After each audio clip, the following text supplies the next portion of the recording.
So this particular shape and color pattern is inspired by an old European train station that was renovated to look somewhat futuristic, in that it has curved lines underneath square lines, under triangular lines. So a lot of interest going on. So this haircut is actually a round one length shape in the back and the underneath, with a triangular one length shape over the top, and then incorporating a little square layering through the surface and the fringe. As you can see, the fringe is very strong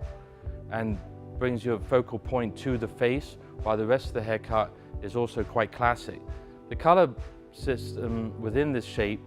is also inspired by train stations, and that is that when you get onto the train carriage and you have to put your luggage into the rack, when you're looking at it, you see the ends of the bags all piled up together. And so the inspiration was to take random shapes and pile them up on top of each other, working our way to the surface, and that gives us somewhat of a random color pattern, but also one that is still strong in its presence. The nice thing about this shape, as far as working with a client, is even though it's inspired and created from a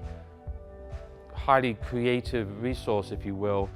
it's still a classic geometry, and it also is actually quite functional because it's a longer shape, one length, meaning that the underneath is not going to catch on the shoulders because it's been cut away, and only the hair that hangs over the surface gives you the outline of the haircut flowing down and forward. So it actually has function as well as interest from a creative perspective.